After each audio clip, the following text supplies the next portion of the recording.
Não, Paulo, não escuto, não. Oi, Vinícius, boa tarde, tudo Olá, bem? tudo jóia. Deixa eu só Estava resolver tendo aqui dificuldade para entrar? Não, eu solicitei e aí ficou um tempo rodando uma bolinha aqui, mas acho que agora foi. Aham. Você sabe Eu que eu tô estou com a cara aqui. enorme. Oi? Não Pronto, entendi, resolveu. Vinícius. Não, resolvi. Eu tava muito perto do telefone aqui. Ah, tá Pronto. bom. Bom, é a primeira vez que a gente está fazendo nesse Instagram alguma live, porque o plano de parentalidade é um Instagram novo, né? Na verdade, onde eu tenho bastante seguidores é no Quanto Bem Me Queres. Mas a gente vai tratar do plano de parentalidade, eu achei interessante colocar já no próprio Instagram, né? Depois eu vou precisar ver como fazer para migrar e ficar só com um, porque é muito difícil ficar com dois, sabia? Eu estou Administrar levando muita uma coisa. surra, porque fazer duas postagens assim diariamente é complicado. Mas, por outro lado, o que, que eu percebo? Tem gente nova interessada no assunto, diretamente interessada no assunto, né? Que pode, eu posso ser útil. Hoje também você aqui falando sobre isso pode ser útil a dessa. Então é isso. Eu queria agradecer a sua presença, dar boa tarde para você e para todos, agradecer a sua disponibilidade, viu, Vinícius? Você é um cara muito ocupado, a gente sabe disso. E, além de tudo, é presidente da Anfipa, que é uma associação nacional em defesa, né, dos filhos pela igualdade parental, e é um número expressivo que tem de associados. Então, é bastante interessante que a gente converse com você para saber também como é que é esse trabalho que você desenvolve lá. Eu sei que muita gente já conhece você, mas eu gostaria que você se apresentasse, por favor. Bom, primeiramente queria dizer boa tarde, né? Queria agradecer o convite. É sempre bom falar sobre isso e, na verdade, sobre o plano parental é mais importante ainda, porque ainda é muito pouco falado.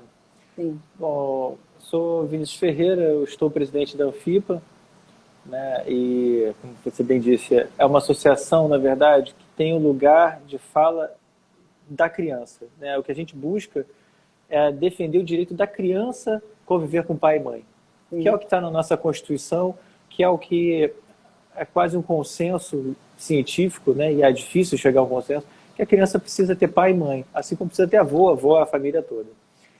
Bom, minha formação principal é odontologia. Dentro da odontologia eu sou pós-doutor, então sou pesquisador. E, na verdade, quando você é pesquisador, você acaba é, olhando as coisas, né, por uma ótica muito científica, para defender certas coisas. E como essa área é uma área que tem muita informação falsa sendo veiculada e tudo, para a gente poder dizer qualquer coisa, eu, pelo menos, tenho muito embasamento para afirmar.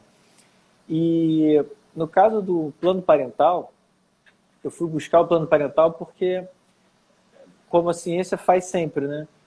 Toda vez que você tem um problema, você pensa em como resolver o problema. E a primeira coisa para resolver o problema é ver se o problema é só seu ou se é de mais alguém. Quando você descobre que o seu problema é um problema de mais pessoas, aí você começa a buscar, bom, se mais pessoas têm esse problema, talvez mais pessoas já tenham pensado e já exista uma solução para isso. Que é justamente o caso do plano parental, né? Já entrando no assunto, é muito comum, numa situação de divórcio, você ter desarmonia entre aquele ex-casal. Né? Ou mesmo que não seja ex-casal, entre dois adultos que são pai e mãe de uma criança. O Que par deveriam parental, agir, né? que deveriam agir como adultos. E, na verdade, não fazem. Por quê? Porque toda vez que tem solução de qualquer relação, pode ser qualquer relação humana, pode ser amigo, quando um amigo briga com o outro, tem ressentimento ali. Pode ser uma relação comercial, toda vez que você compra um produto e não te entrega um direito, você tem uma desarmonia ali. Muitas vezes, ao invés de você buscar direto a solução do problema, você vai falar mal da empresa que te vendeu o serviço. E, como é de se esperar, de uma relação, no relacionamento amoroso, afetivo, toda vez que tem dissolução, você tem ali sentimentos envolvidos de raiva, de rancor, né? Ressentimentos, né? Exatamente, pode ser de uma parte das duas, mas o fato é que toda vez que você tem raiva, toda vez que você tem um sentimento ruim, toda vez que você quer se vingar, toda vez que você coloca o eu na frente, você não enxerga o outro. E aí Exatamente. você não enxerga nem o outro alvo o alvo principal da tua vingança ou do que seja, e muito menos o filho, que na verdade é quem mais é atingido no momento de litígio. E da maneira que a gente tem o direito de família, que toma o processo emprestado, né, do processo civil, a gente não tem um processo que busque resolver conflitos. A gente tem um processo que, de certa forma, estimula a litigância. Né? A frase do Freitas, de 2014, que diz que o tempo é amigo da alienação parental. E qualquer processo de família demora. Né? 2 anos, 3 anos, aí a gente começa a partir. Tem processos que duram 12 anos. E tem processos, inclusive, que perdem o objeto porque a criança já ficou maior de idade, ela pode resolver sozinha, a justiça não fez nada para ajudar aquela criança. Ô Vinícius, e você não acha que um plano de parentalidade, pela importância que ele tem, ele talvez fosse mais útil até quando o casal define que vai se separar e fazer imediatamente isso, não deixar entrar na justiça, não deixar a coisa correr para poder, então, providenciar alguma coisa, isso em prol do bem-estar das crianças, né? Exatamente. Se a gente pudesse antecipar isso, até outro dia eu brinquei, podia fazer um plano de noivado já, pensando nos filhos mais para frente, né? Porque a gente deixar, quando o negócio já está muito sério, a briga é muito grande, fica mais difícil, né? Eu enfrento isso na mediação, é complicado. Eu tenho essa tese, que, na verdade, assim como você tem o pacto pré-nupcial, assim como o casamento é um contrato onde tem obrigação, na Constituição está escrito lá, o cônjuge tem obrigação com o outro e tal. Eu acho que deveria ter pelo menos um referencial e que fosse feito pelo casal enquanto se ama, que é capaz de pensar no filho, para, no caso de dissolução desse casamento, olha, então separou, o plano parental é esse. Mas o que eu dizia antes, como a justiça é muito demorada, sim, todas as formas extrajudiciais de resolver esse conflito são melhores. A mediação é uma delas. Sim. Né? Quando você coloca a figura do mediador ali, e a mediação é até isso, né? Você faz mediação quando as pessoas vão ter que manter algum contato ainda. Sim, então, sim, o mediador vai escutar uma parte, vai escutar uma outra, vai tentar sugerir alguma coisa aqui e tal. Olha, mas isso que ela está pedindo não é mais ou menos aquilo que você está querendo de forma diferente. E o plano parental, que eu sempre digo, né, para os pais e mães da associação, quando estão separando, eu falo, antes de ir para a audiência, antes de iniciar um processo de visitação, antes de qualquer coisa, dá uma olhada no plano parental, que nada mais é do que um contrato. Ali está dizendo, olha, o casal separou. Então, aquelas obrigações, enquanto casados, não existem mais. Um não vai mais perguntar onde o outro está, um não quer saber se o outro está namorando ou não está namorando. Aí é coisa para criança. E o plano parental como é que vai ser o convívio com o pai, como vai ser o convívio com a mãe. Em caso de emergência, para quem liga, no caso de médico, tá com ele leva para o outro levar no médico, ou ele leva no médico. Coisas que podem ser faladas, coisas que não podem ser faladas.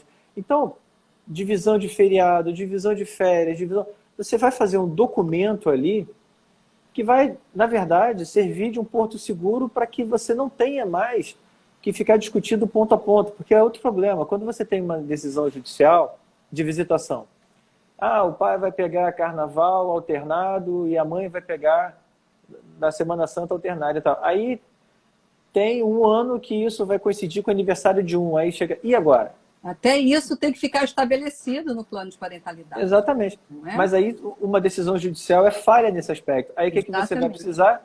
Que o pai e a mãe conversem para chegar num denominador comum. E aí eu posso dizer o bonitinho, que é assim, então os dois vão olhar para a criança e vão decidir o que é melhor para ela, ou posso dizer a prática que acontece. Quando tem alienação parental, o alienador ganha. Sempre. Não tem discussão. Então, o plano parental é uma ferramenta para garantir o direito da criança a conviver com os dois e, principalmente, que esses dois não tenham problema de relacionamento, porque é um contrato. É um acordo voluntário, né? Que lista as responsabilidades cotidianas de cada um, né? Ou dos responsáveis pelos filhos, né? Eu acho que é um cuidado, é um carinho e é um pacto de harmonia, vamos dizer assim, nessa relação, nessa comunicação que se perdeu, né? Que precisa ser reconectada em prol das crianças, né?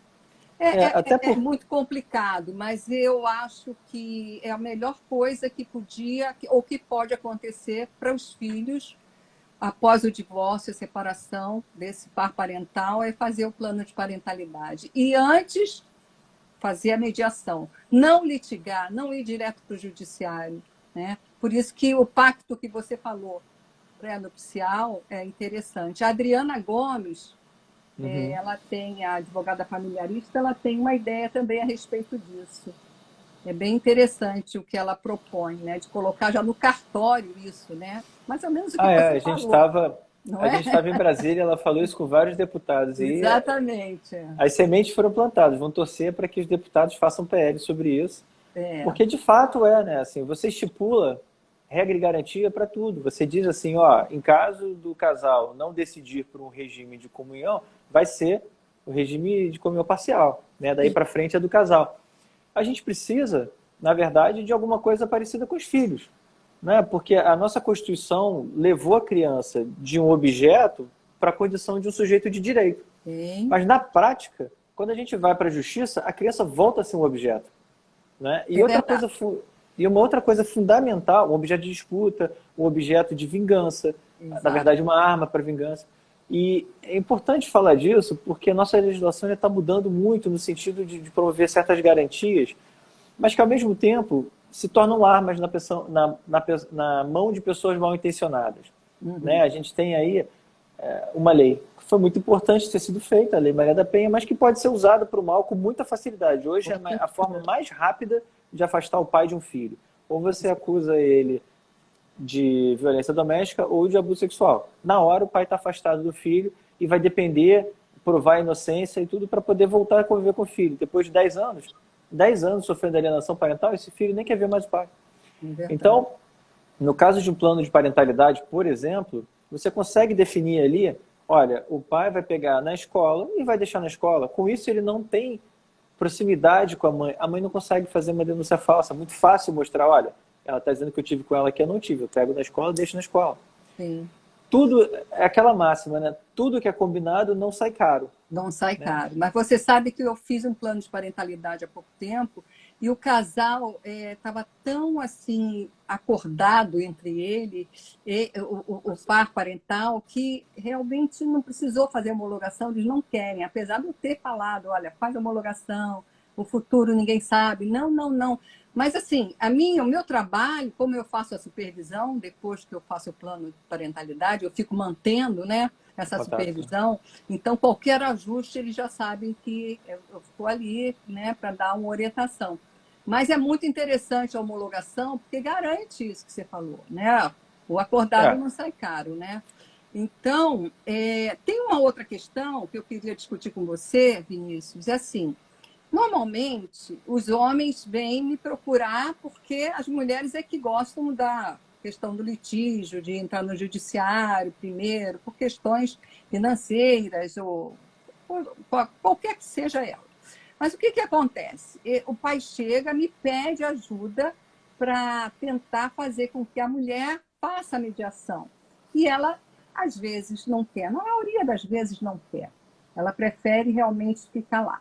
Mas ele também propõe fazer um acordo unilateral, vamos dizer assim, para depois mostrar esse documento para ela. Tá? E eu tenho lido, não sei se você já leu a respeito, de planos que são unilaterais, não no intuito de fazer homologação disso, porque é impossível, tem que ter um acordo de ambas as partes. Mas apenas da pessoa poder se resguardar de alguma maneira, de conversar com um profissional, e depois levar aquilo pronto, aquele rascunho, vamos dizer assim, de uma proposta de intenção, né, para a coisa começar. A pessoa vê, o outro lado, vê que não é uma coisa tão difícil de acontecer, que é possível entrar em acordo, né, que as coisas colocadas ali são facilitadoras dessa comunicação, dessa convivência, dessa harmonia entre o par parental e os filhos. O que você acha disso? Eu acho que é fundamental, é isso. A gente precisa começar a entender no direito de família e na nossa própria legislação, eu posso até explicar um pouquinho isso, que da mesma forma que um adulto não permite que a criança faça certas coisas que ela quer porque ela vai se machucar, de certa forma o Estado tem que segurar o casal, o ex-casal, para que eles não façam certas coisas que vão se arrepender depois. Sim. Né? Em 2011, a Denise Hines, o Alan e o Di, eles propuseram o termo agressão legal administrativa, que é quando uma das partes se utiliza do judiciário para se vingar de outra. E a gente vê isso com muita frequência, porque a pessoa está com raiva e aí o homem tenta diminuir, é o que chama de violência patrimonial, né? Tenta tirar os direitos da mulher e tudo para que ela fique sem nada. E vice-versa também, quando separa, a mulher pede pensões altíssimas, começa a botar custos que a criança não tem, justamente para que o pai não tenha dinheiro para gastar com outra mulher. Sim. E aí, essa movimentação, na verdade, se a gente for olhar, é uma movimentação infantilóide, né? Um comportamento infantilóide. E aí é a hora do nosso sistema judiciário falar assim, olha só, vocês não podem fazer isso. Quanto você ganha, vão fazer uma pensão justa, quanto custa a criança e tal.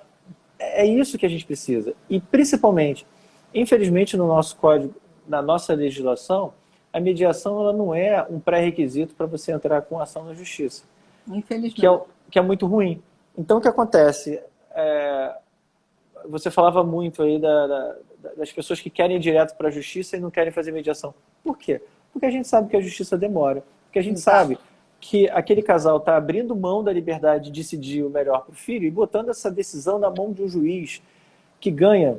A gente tem um estudo aqui no Rio de Janeiro, quase 98% dos juízes do estado do Rio de Janeiro ganham mais de 100 mil por mês. Então você vai pegar a decisão da vida do teu filho e vai botar na mão de uma pessoa que ganha mais de 100 mil reais por mês. Para essa pessoa que ganha mais de 100 mil reais por mês, até bem prático, uma criança custa, sei lá, 30 mil. E aí o pai não ganha esse dinheiro. O pai, vamos botar um bom salário, 10 mil.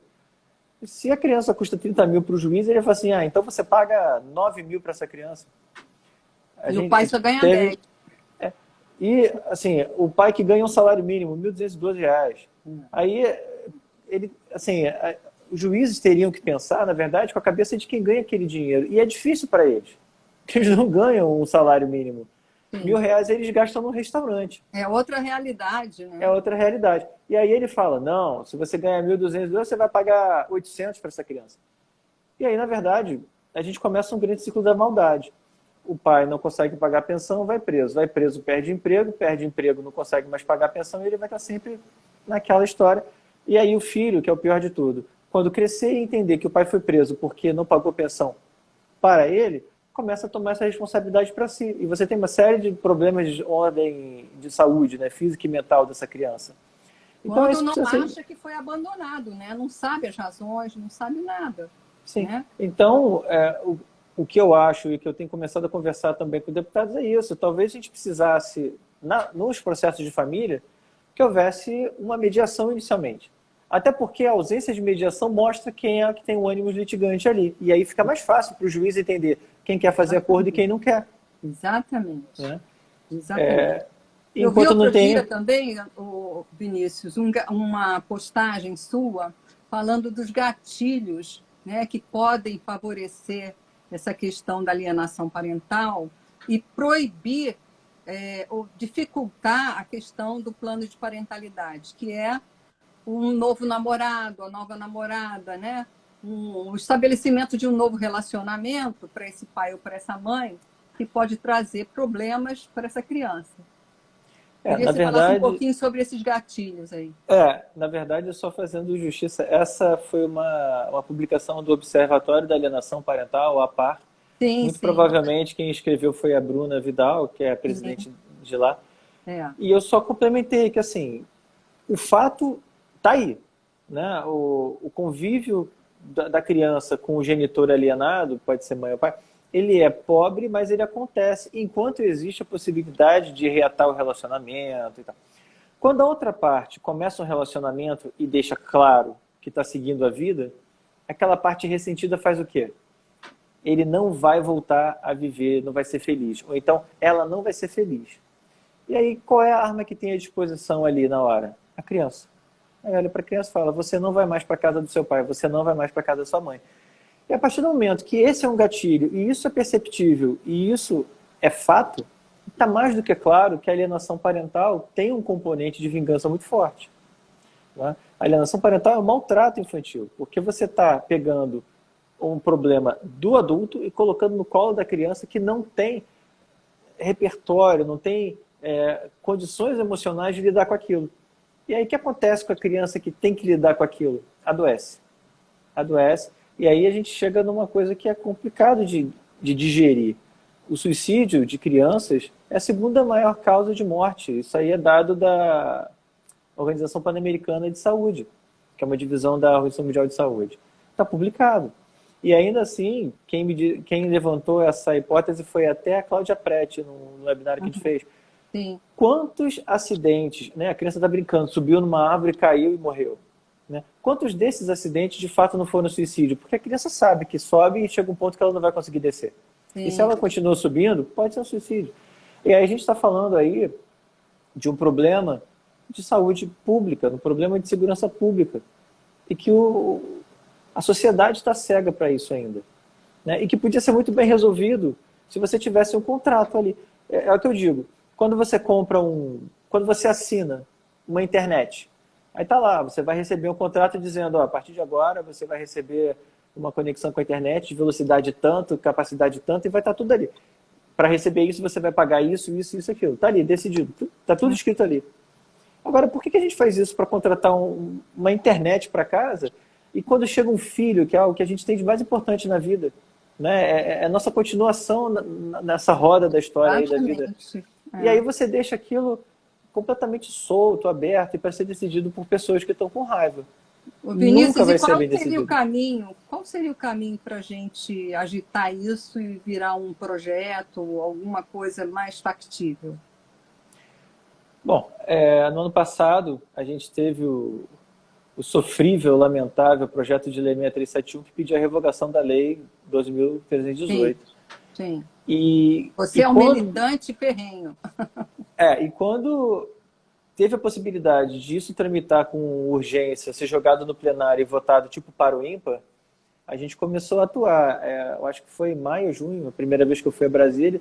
Fui com o Murilo Andrade, também é presidente da BCF, Associação Brasileira Criança Feliz. E de lá para cá, a gente vem mobilizando muita gente, outras pessoas se mobilizaram também. No final, eram várias pessoas falando a mesma coisa. E a gente teve um desfecho, não foi o melhor possível, mas foi um desfecho muito importante. Sim. Essa lei estava perigando cair pela força das deputadas que estavam defendendo. A Celina Leão é amiga pessoal do Arthur Lira. Ela conseguiu pautar de um dia para o outro a votação disso, a gente tirou de pauta correndo. Essa coisa da política é um jogo, para não falar o adjetivo que eu pensei, é um jogo complicado. Os adjetivos que vêm à mente sempre são ruins. Mas, ainda assim, a gente conseguiu que essa lei não caísse. Na verdade, o que foi aprovado no plenário é que agora, qualquer projeto, qualquer processo que tenha alienação parental, de ofício, vai tramitar com prioridade na justiça. Não precisa parar na mão do juiz para o juiz dar prioridade. Isso foi o que foi aprovado. Além disso, eles sugeriram, sem adjetivo, o substitutivo da deputada Aline Gurgel, que faz uma série de lambança com a lei. Inclusive, coloca abandono afetivo como alienação parental, ou seja, deputados não entenderam nada do que é alienação parental. As consequências podem ser parecidas, mas a coisa é completamente diferente. O abandono depende de quem abandona, e a alienação parental...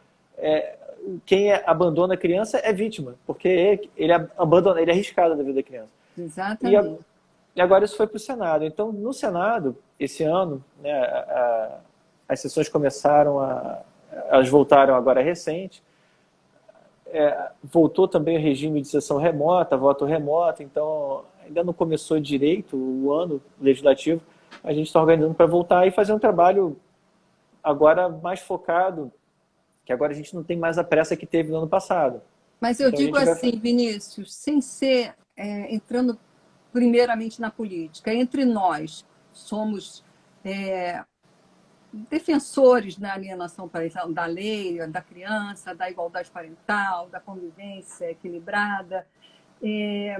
O que a gente pode fazer, um movimento que a gente pode fazer para fazer esse pacto aí, de repente, tomar fôlego, né? Tomar força, porque a Adriana já tem essa ideia, você também viu que vocês comentaram lá em Brasília sobre isso, né? Você já tem uma outra ideia também para falar sobre alienação parental, tirar esse nome, como você disse, maus tratos, que eu acho que genial, eu acho que as pessoas vão começar a entender melhor o que é o problema, o fenômeno da alienação parental.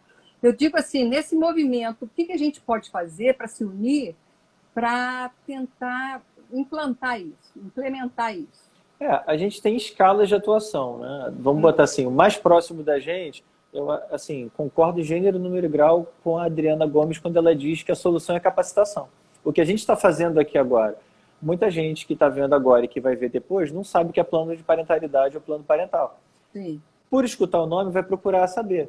E a gente tem hoje sites, infelizmente a maioria de língua inglesa, mas você tem sites onde você vai abrindo o questionário e fala assim, você quer pegar seu filho durante a semana? Você quer pegar seu filho... E vai marcando o X assim, no final ele te dá um contrato pronto.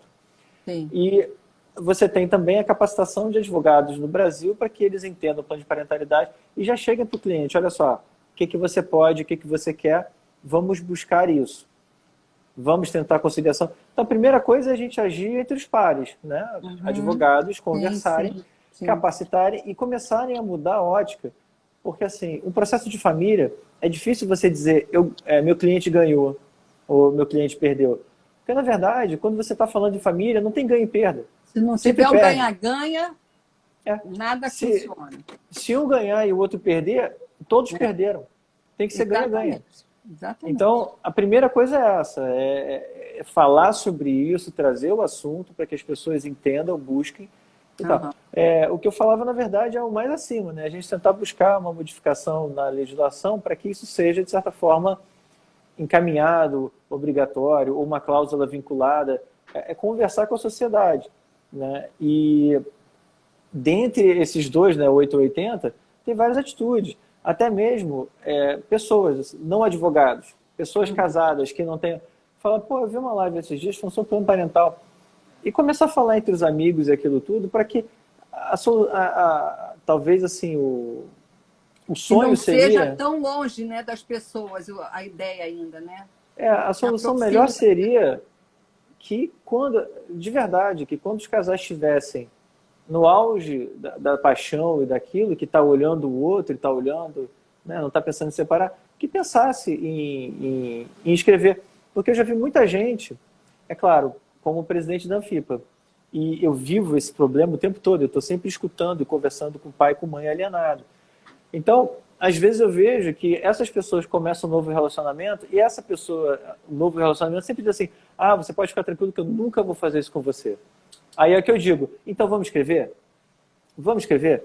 É isso, o Estado Democrático de Direito ele existe dentro de normas, né? Então, assim, toda lei tem que ser pública para as pessoas poderem entender o que é lei e poderem cumprir a lei. Da mesma forma, se uma pessoa vira para você assim, eu nunca vou fazer isso com você, vamos escrever? Faz um pacto ali, mesmo que seja preliminar. Eu tenho certeza que esse pacto preliminar é muito melhor do que um plano parental no meio do furacão do divórcio. Eu acho que o papel do mediador e do advogado familiarista é fundamental, porque se chega um casal no escritório do advogado e o advogado não é litigante, né? Ele quer uma coisa harmônica, ele propõe que o casal, esse par parental, faça um plano de parentalidade, é tudo que os filhos desse casal precisam, né? Não? Então, eu acho que a gente devia era tentar fazer essa campanha aí para fazer esse pacto um pouco antes, vamos dizer assim. Mas, se não for, pelo menos quando eu chegar no escritório do advogado, da mediação, a gente possa dar continuidade para fazer logo um plano de parentalidade. Porque é uma maneira de você ter mais garantidos os direitos das crianças. Né? Direito que é fundamental e que às vezes não é considerado. Uma coisa que eu sempre falo também, mesmo no pior cenário, onde as partes estão litigando lá e estão disputando a guarda, a convivência, alimentos, essas coisas todas. Eu sempre digo, leia um plano de parentalidade, porque quando chega na audiência, a audiência é rápida, o juiz está ditando coisas, o escrivão está escrevendo ali e tal, e vai passar batido uma série de condições que vão acontecer, não vão estar previstas e, de novo, vai entrar no embate ali. E a criança sempre sai perdendo. Outra Então, coisa importante também, Vinícius, é a oficina de parentalidade, né? Se sim, todo fundamental. ex-casal participar de uma oficina de parentalidade, ali já vai tirar muitas questões, já vai perceber, já vai refletir sobre o que acontece quando um faz alienação parental contra o outro, quando os pais não se dão bem, como é que a criança se sente. Então, eu acho que a oficina de parentalidade é fundamental também nesse processo de É. conscientização, né? Vou fazer só um parênteses assim. A gente acabou de falar da Leilã, lembra? Ela entrou também aqui agora, está É, aqui com a Leilã, gente. já vi, Leilã. Leilã. Na verdade, eu digo sempre o seguinte: os exemplos estão aí, é só a gente olhar, não Sim, é? Então, você já tem soluções previstas para uma série de coisas. Por que que quando chega na separação a gente quer inventar, né, a partir do zero? sim. Isso também é uma coisa que precisa ser discutida. Quando o casal vai separar, a gente já sabe as fases que as pessoas vão viver, o luto, a negação. São 5 fases. Todo mundo vai passar por aquilo em mais ou menos tempo. É, Então, assim, você identificar, e aí talvez o advogado precise ou treinamento, ou sensibilidade, ou trabalhar com um psicólogo, que está sendo cada vez mais comum, um psicólogo assistente. sim. Para que, assim, é função do advogado também. O advogado, assim, nem sempre você defende o que o seu cliente quer, quando aquilo é errado. Vou dar um exemplo bárbaro. A pessoa está separando e fala assim, eu quero poder matar o outro lá. O advogado fala, não, calma aí, isso é crime, você não pode fazer isso. Sim. Agora, quando chega no processo de alimentos, a pessoa fala, eu quero botar o máximo possível para que ele não tenha dinheiro para fazer as coisas, para que ela não tenha dinheiro para fazer. Eu não quero que ela gaste o dinheiro da pensão com outro namorado, ou então eu não quero nessa coisa. E aí, caberia um advogado falar assim, opa, peraí, o alimentado é a criança. Sim. Isso aí não é. Porque, infelizmente, a gente não pode deixar de falar nisso, né? Me vem à cabeça alguns advogados aí de Instagram que fazem justamente a propagação do litígio. Fala, e principalmente, a coisa ficou tão fácil para as mulheres que você tem hoje, eu nem sabia, né, que está virando isso, mas advogados especializados em defesa de mulheres. Ah, é? Porque a causa, Não sabia, porque a não. causa ganha.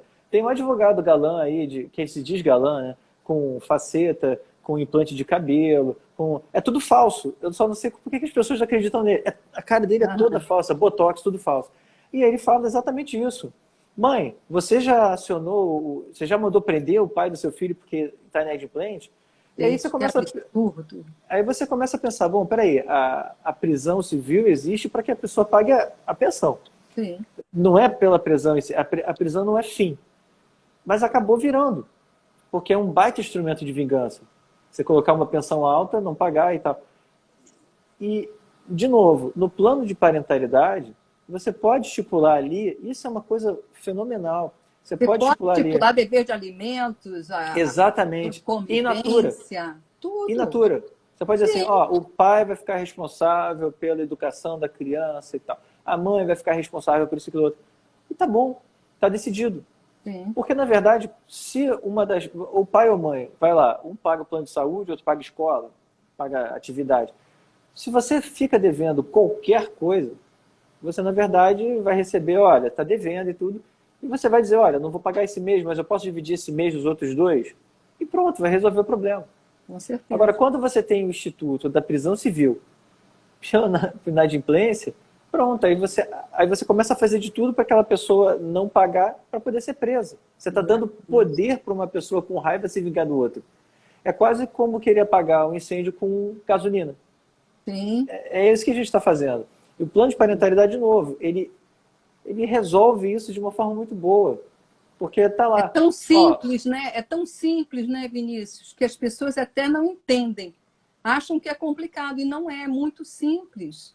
Sabe como é que eu faço? Eu pego uma sessão de mediação, eu faço entre 5 e 7 reuniões, vai depender.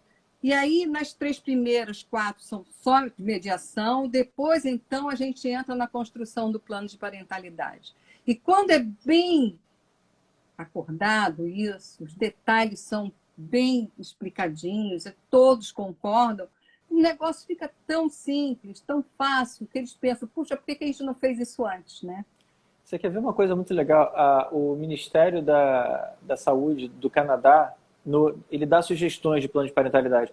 Inclusive tem uma cláusula assim, se uma das partes estiver insatisfeita com o plano de parentalidade, ela é responsável pelo pagamento de um novo conciliador ou de um novo advogado para fazer um novo plano de parentalidade. Por quê? Porque aí, como vai custar para a pessoa que está insatisfeita, ela vai pensar 2, 3 vezes antes de fazer, então não vai ficar mudando o tempo todo. Exatamente. Era aquilo também que eu dizia, assim, de já ter solução para as coisas.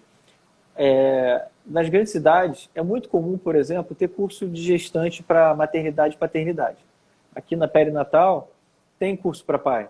Então, vai o casal, aí pega o bonequinho, ensina a trocar fralda, ensina lá a rotina, né? A bebê acordou chorando, então você vai ver se tem cólica, se tem isso, tem aquilo, tarará, se é fome.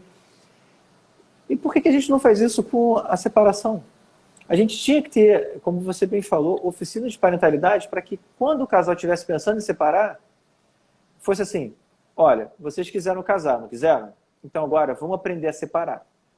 Separar isso. E se começar a falar para os pais que estão separando, né, os impactos do litígio deles na vida da criança, eu quero acreditar, porque eu acredito no ser humano, que os pais talvez não litigassem tanto e começassem a pensar nos filhos. Eu também acredito. Deixa eu dar uma resposta aqui para o Ítalo. Ele está perguntando como fazer o plano se apenas um dos pais está disposto. Então, Ítalo, eu estava comentando um pouco antes de você chegar, de repente, com o Vinícius sobre isso. Existe a possibilidade de fazer o plano de parentalidade unilateral para que o pai, no caso, né, ou a mãe, faça a sua proposta de intenção de um acordo. E aí, com base nesse acordo, ele vai levar para a outra parte e a outra parte vai definir. Isso me interessa, isso não me interessa, eu não concordo com isso. E aí pode ser que essa pessoa perceba que é tão simples fazer um plano de parentalidade, fica tudo tão estabelecido, que é tão confortável no futuro trabalhar dentro daquele plano, que a pessoa se interesse em fazer o acordo e aí volta para a mediação ou para a construção do plano de parentalidade, e aí, nesse caso, as duas partes participando e fazendo essa construção. E aí, depois, então, se homologa isso para que não ocorram situações divergentes no futuro. Entendeu, Ítalo? É possível, sim, mas é uma proposta, intenção, de você levar para outra parte a sua demanda, os seus interesses, suas necessidades, para que a outra parte entenda e aceite ou não construir junto com você. Mas pelo menos ela já vai ter uma noção do que é de fato. E na verdade tem isso. Quando você faz alguma coisa para os seus filhos, não tem esforço perdido jogado fora. Se você faz, como a doutora Edna falou, faz unilateralmente. Você está propondo isso e você documenta bem. E-mail, por uma forma que se torne evidência no processo. Você vai mostrar assim, eu estou sempre tentando fazer um acordo, eu estou sempre pensando melhor nos filhos e tal. E a outra parte não quis. Quando você, no final das contas, for parar na justiça mesmo, você já tem como dizer ali para o juiz, falar, juiz, olha, eu preciso da tua decisão, porque eu tentei fazer tudo de bem para o meu filho e não tem acordo. Então você já torna mais fácil a decisão do juiz, que vai decidir alguma coisa de uma pessoa que ele não conhece, que é filho de outras duas que ele não conhece. Então, assim, ajuda, sempre ajuda. Você mostrar que você está disposto a fazer acordo, que você está disposto a pensar na criança. Sim. Isso sempre ajuda. Sim. E é um documento, né? Fica um documento para você comprovar isso, né? Vou dar um exemplo. Vou dar um exemplo bem claro. Aconteceu na associação. O pai mandou um plano de parentalidade. Era até bem rudimentar, mas tinha algumas coisas interessantes ali. Ele queria começar a construir. E a mãe veio com uma história dizendo assim, quero o direito de viajar para o exterior sem comunicar a outra parte, sem pedir autorização à outra parte. Só que aí é tal coisa, isso aí é legal. A nossa legislação diz que para criança viajar para o exterior tem que ter autorização dos dois. E aí o que aconteceu? Ele tentou que a pessoa mudasse de opinião, não mudou e tal, não sei o quê, não teve acordo, foi para a justiça. Quando chegou na justiça, o juiz leu na audiência que a mãe queria autorização para viajar com o menor para fora do país sem autorização. O que aconteceu? O juiz na audiência falou, mãe, ele é pai. Eu não posso nem decidir isso, é legislação. Então, vai ficando cada vez mais fácil de você mostrar quem é quem ali. Porque o grande problema, e a gente precisa entender isso, existe o estereótipo de pai, existe o estereótipo de mãe. Né? E quando foge do estereótipo, é um pouco difícil de convencer. E se você vai com evidência, com documentos, como a doutora Edna falou, vai tornando mais fácil. Sim, com certeza, com certeza. Para da família só pensa na mãe, age no paradigma da mãe santa e perfeita, aquilo que a gente estava falando também, né? É verdade, porque assim, 70% ainda da guarda hoje das crianças, tá falando as mães, né? Não é que o pai não faça alienação parental, também faz. Como a avó pode fazer, como qualquer adulto que seja responsável pela criança pode fazer. Mas, infelizmente, ainda é da mãe essa coisa de que ela tem o poder, ela que sabe cuidar, o Tem pai não um, sabe cuidar, tem um né? trabalho da UAND, acho que é 2003 ou 93, e que fala a alienação parental é feita de forma igual por homens e mulheres, inclusive durante o casamento. O problema tá que quando tem a separação, a criança fica afastada do outro. E aí toda aquela mentira que é contada para ela acaba não aparecendo. Então, tipo assim, um fala, olha, ele não gosta de você ou ela não gosta de você, não vem mais te buscar. Aí a criança pensa, pô, mas ele gosta de mim. Ele sempre vem buscar, mas não vai buscar porque está afastado. Aí a criança começa a acreditar naquilo. Então, o afastamento é o que possibilita a alienação parental. A Sim, a Jennifer falta de Harman, convivência é que faz isso, é a a, falta de Je- convivência. a Jennifer Harman fala uma coisa e eu concordo também com ela muito. A melhor forma de combater a alienação parental é dividir de forma equilibrada não, de forma igual o tempo de convivência, como está na lei. Só que esbarra justamente no preconceito que está falando aí. Em 2014, mudaram o texto da lei de guarda compartilhada e está lá, guarda compartilhada é o convívio equilibrado da criança. Infelizmente, botaram uma vírgula respeitando as condições fáticas. Isso significa, se um mora no sul e outro mora no norte, não dá para a criança estar metade do tempo com cada um. Sim. Mas tirando isso, tá no município, tem que ser equilibrado. E apesar disso, dessa lei ser de 2014, você falava em 70%. Isso foi do IBGE de 2019. Em 2019, o IBGE levantou 69,4%, se eu não me engano, de guardas unilaterais para a mãe. 4,8% de guardas unilaterais para o pai. E guarda compartilhada, que deveria ser o padrão, 20%. Quando Exatamente. isso deixa muito claro que o judiciário ele não está cumprindo a lei. O judiciário, que devia aplicar a lei, não está cumprindo a lei. E aí, na verdade, a gente tem outro problema, né? Aí é o judiciário em si. Mas também isso acaba quando a gente começar a conversar mais sobre as coisas e falar sobre isso. Bom, Esclarecer mais, né? o papel de pai e mãe, isso aí também tem amplo embasamento científico, isso aí também o Bert Hellinger fala, você tem, a parte de pedagogia fala, você tem o papel de pai e o papel de mãe. A mãe é aquela que protege, isso é invariável. A mãe tem uma tendência até de superproteger o filho, porque ela não consegue saber o que é superproteção e o que é proteção. Isso é natural da mãe, e isso não é ruim. Para as crianças não ficarem completamente sem autonomia e, eu brinco até, né, abestalhadas para sempre, tem o pai. O pai é aquela criança que joga para o alto. O pai é aquela criança que vai pegar no carrinho de mercado. Você vê, carrinho de mercado, se tiver com a mãe, a criança vai estar no bebê conforto, cheio de pano em cima e tal, não sei o quê. Se tiver com o pai vai botar ele naquela cadeirinha do carrinho e vai sair fazendo carrinho de corrida no mercado. E as duas coisas são importantes para a criança. A criança não pode viver só com o pai, porque talvez vai ter um comportamento de risco perigoso, mas também não pode viver só com a mãe, porque vai ter um comportamento ultra mega castrado. Sim. Então, a gente precisa discutir a coisa certa, né? Que eu digo, olhar a natureza para ver. Tá E tudo também aí. tem mães que não são assim como a gente acha que é, né? Que deveria ser.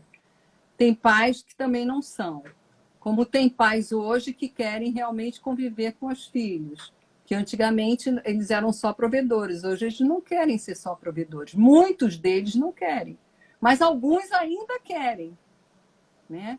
Tem alguns que entram na justiça, que aceitam entrar, porque começou a pagar a pensão, então acha que tem que pegar a criança para conviver ou para visitar. Mas até então, eu tenho um caso desse, até então não precisava, o filho estava lá, estava em outro estado, então deixa ali. Mas no momento que o juiz determinou a pensão, então agora eu tenho direito de pegar ele. Mas já tinha antes. Só que não era uma coisa interna, né? Então, é a questão financeira também nesse aspecto do pai, quando a gente sabe que é muito mais no aspecto da mãe, né? Que a mãe vai litigar para poder tirar o máximo de pensão que puder, né? Era, de novo, o que a gente estava falando. A criança que, teoricamente, pela Constituição é sujeito de direito, é objetificada. Virou objeto. Sim. Objetificada não, mas virou objeto. A questão da pensão é interessantíssima, porque ela deixa claro o pensamento das pessoas. Tem muita mãe que, quando o pai não paga a pensão, corta o convívio, como quem diz assim, você pagou, você vê, você não pagou, você não vê. Uma coisa não está condicionada à outra. Uma coisa não está condicionada à outra. Não. Da mesma forma, o pai, às vezes, não paga a pensão. Então fala, tá bom, então fica com a mãe, não estou pagando pensão e tal. Aí começou a pagar, então, aí porque começou a pagar, tem que ver o filho. Parece que está comprando alguma coisa. A gente está falando de ser humano. A gente está falando de ser humano. E não dá para a gente, por exemplo, assim, até pegando pesado, mas para dar um exemplo bem forte, não dá para a gente recriminar mulheres que prostituem, que vendem o corpo, e de repente ser conivente com pai ou mãe que trata a criança como objeto. Pagou, vê. Não pagou, não vê. O que é isso? Não deixa de ser uma mercadoria, né? Exatamente. E os alimentos, na verdade, têm a função de manter a subsistência da criança, que está lá quem foi que falou aqui? A Marcela Teixeira falou, só precisa da lei ser aplicada. E quando eu comecei a estudar isso tudo, e como eu tenho hoje lido bastante lei e tal, você vê que as leis elas vão se complementando. Então a Constituição diz lá muita coisa e que não precisaria de mais documento nenhum, porque está dito ali. É dever da sociedade, é dever da família, do Estado e da sociedade garantir, aí cita lá os direitos fundamentais da criança. 227.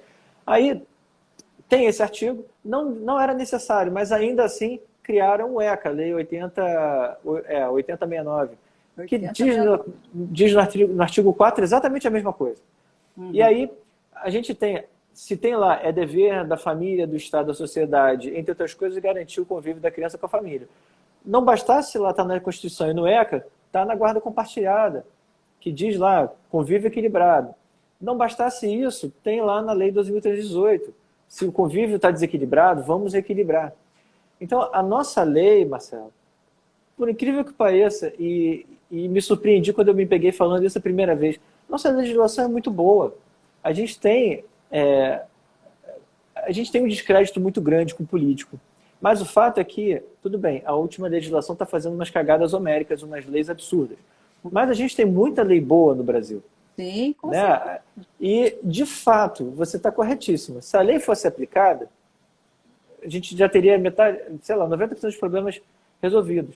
Até porque o juiz, por lei, tem que aplicar a lei. O juiz que não aplica a lei está fora da lei. Então, até isso, sabe? Mas nós temos uma rede de proteção integral à criança muito grande em termos de lei, né? O problema é realmente a aplicação dela. Esse é o problema. É o grande problema. E o principal, que aí a gente precisa fazer a meia-culpa nossa. Eu comecei a ler a legislação recentemente, mas ela sempre existiu. A Constituição é de 88. Sim. Então, da mesma forma que, isso é máxima também, né? A lei não acode aos que dormem, a gente é ignorante com relação à legislação. Quando a gente vai fazer o divórcio, né? Estou falando o casal, eles não sabem do direito que tem, dos deveres que tem. E as pessoas têm que se apropriar desse conhecimento. Da mesma forma que essas lives, assim, a pandemia foi muito ruim. Eu acho que está todo mundo, não aguenta mais saber de Covid e tal. Mas se tem uma coisinha que foi boa na pandemia, foram as lives. Foram as lives. Conhecimento de qualidade, fornecido de forma gratuita. E vai ficar lá na internet. Enquanto durarem esses serviços, essas plataformas, vão estar lá. E a gente tem que se informar. Não tem jeito. Até para você poder cobrar. Para você... muita gente reclama de conselho tutelar e tudo. Mas se você chegar no conselho tutelar e mostrar a lei para o conselheiro, olha só, eu só estou pedindo isso aqui que está na lei. A coisa muda de figura. Porque existe também uma forma de controle do conselheiro tutelar. Se ele não fizer o que tem que fazer, você denuncia. E assim funciona. Então, assim, não dá para a gente atribuir culpa aos outros se a gente não está fazendo a nossa parte. Na verdade, a gente precisa informar a população e os profissionais precisam ser melhor capacitados, isso incluindo os juízes. Né? Exatamente. Todos os profissionais que atuam na área de família, principalmente na área de família, por conta da subjetividade que envolve, deveria realmente ser mais capacitado. Eu vou dar outro exemplo aqui. Tem um artigo na Science de 1989. Olha quanto tempo tem isso. Que avaliou 15 mil pessoas no mundo e concluiu o seguinte: criança que sofre violência se torna um adulto violento. Como é que a gente combate hoje violência? Vamos falar da violência doméstica. Hoje você combate violência doméstica prendendo o homem. Sim. Só que esse homem veio de um lar que sofreu violência enquanto pequeno e cometeu violência com a parceira e foi preso. Tudo isso é violento. Como é que vai ser a criança filha desse casal? Vai fazer novamente o ciclo da violência. Vai repetir o padrão. Exatamente. Então, assim, a gente precisa parar em algum momento e falar assim, opa, peraí, a solução não é aprender, a solução é educar, a solução é entender. Se a gente tem o ciclo da violência, a gente maltrata a criança vai maltratar uma outra criança quando for adulto, a gente tem que falar, opa, peraí, vamos cuidar das crianças. Dia 17 desse mês, semana que vem, eu vou fazer uma live com a OAB de Nilópolis e vamos falar sobre isso, sobre a questão da educação, né? O plano de parentalidade, divórcio, alienação parental, como fazer para levar palestras para as escolas, oficina de parentalidade, oficina de pais e mães. Então, a gente informar, é o nosso papel, é informar, né, Vinícius? E informar também, o plano de parentalidade ele é um documento tão perfeito, talvez a melhor solução que tenha sido criada até hoje, que dentro do plano de parentalidade ali, você tem as sanções que acontecem. Então, por exemplo, é muito comum, ainda mais agora, época de Big Brother, né? A gente está vendo aí o Scooby e a Piovani falando mal um do outro o tempo todo sem olhar para as crianças, que vão crescer, vão ver isso tudo e vão se sentir super mal. Sim. Se não tiver outros problemas. Então, no plano de parentalidade, você pode estipular ali, olha, o genitor que difamar o outro em rede social e convive e tal, não sei o quê, paga uma multa de tanto. Está escrito ali. A partir do momento que está escrito ali, a pessoa vai pensar duas, três... Sim. E aí você não vai ter que fazer um processo para mostrar que aconteceu aquilo, depois que provar que aconteceu, botar na mão do juiz para pensar numa forma de reparação. Não, já está escrito ali. O plano de parentalidade, ele é personalizado. Né? Então, assim, é no detalhe, é o detalhe do detalhe pode entrar ali. Vai depender do par parental, se ajustar e acordar para fazer valer aquilo no futuro, porque senão também não adianta, né? Por isso a homologação é importante para garantir o mínimo, né, de que aquilo vai acontecer de fato. É importante até dizer, né, agora eu estou vendo aqui a Voz Afastados dos Netos. Ana Palhava também. Sempre compartilha a coisa que eu coloco lá.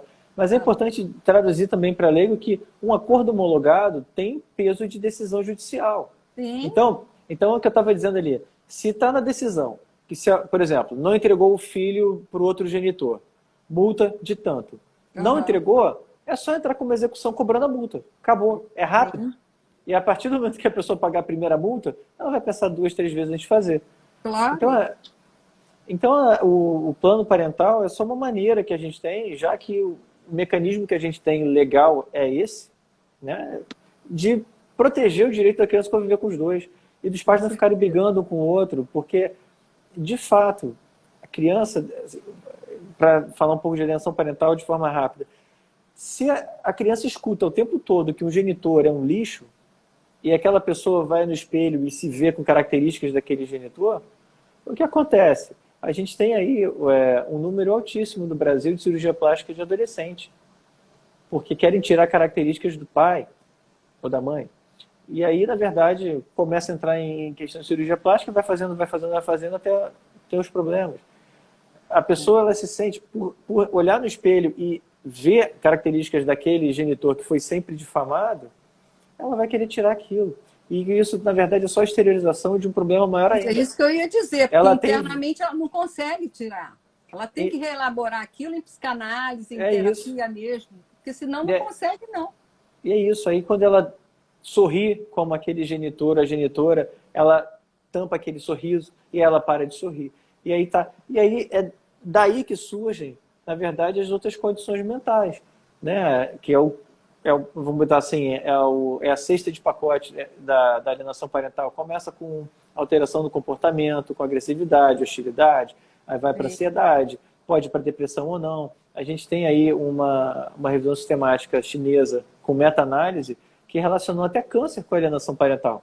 Você sabe que eu fiz uma live com uma advogada, aliás, uma live não, uma sessão de mediação, e ela disse que atende muito no escritório dela mulheres que se separaram e ficaram com câncer, Vinícius. Isso me impactou muito.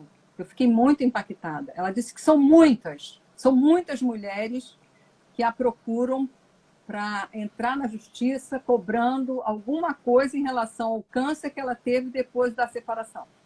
Então é uma relação direta que elas estão fazendo com o divórcio. O único problema é que o câncer é culpa delas. Nesse caso, o câncer é uma doença multifatorial e ele precisa de algumas coisas para desenvolver. O fator genético é um dos primeiros indícios, mas você tem fator ambiental e tal. E o problema é que toda vez que você tem intenção, estou falando rápido por causa do tempo, você libera adrenalina no corpo. E aí a adrenalina não foi feita para circular no sangue de forma rotineira. A adrenalina constantemente, além de fazer tensão muscular e tudo, começa a ter radical livre. Acúmulo de radical livre leva a câncer. Então, é muito tranquilo afirmar hoje em dia que o estresse causa câncer. Sim. A gente vê isso o tempo todo. E aí sim, se o estresse vem decorrente... Pela briga, pelo litígio, entendeu? Exatamente. Aí você tem uma relação ali. Mas esse estresse não foi causado pelo outro. Porque assim, o outro fazer mal para você é uma coisa dele. A diferença é como você trata isso que você foi feito. Por exemplo, alguém te bate na cara. É uma opção sua bater de volta, sair correndo, ir para a polícia. Ou ficar chorando. Então, não sei como é que vão ser as decisões se vai ser obrigado a pagar a indenização pelo câncer. Mas a relação existe, a relação é direta, só que a relação não é assim, não é causada pelo outro, é causada pela própria pessoa que foca naquilo, que é outra coisa que também a gente precisa falar da separação. Muitas vezes, essa frase também é famosa, quando a pessoa não consegue ficar junta pelo amor, ela tenta ficar junta pela dor. Nós temos 8 segundos, restantes 6, Vinícius. Então eu vou ficar para a próxima. Obrigadíssima, adorei.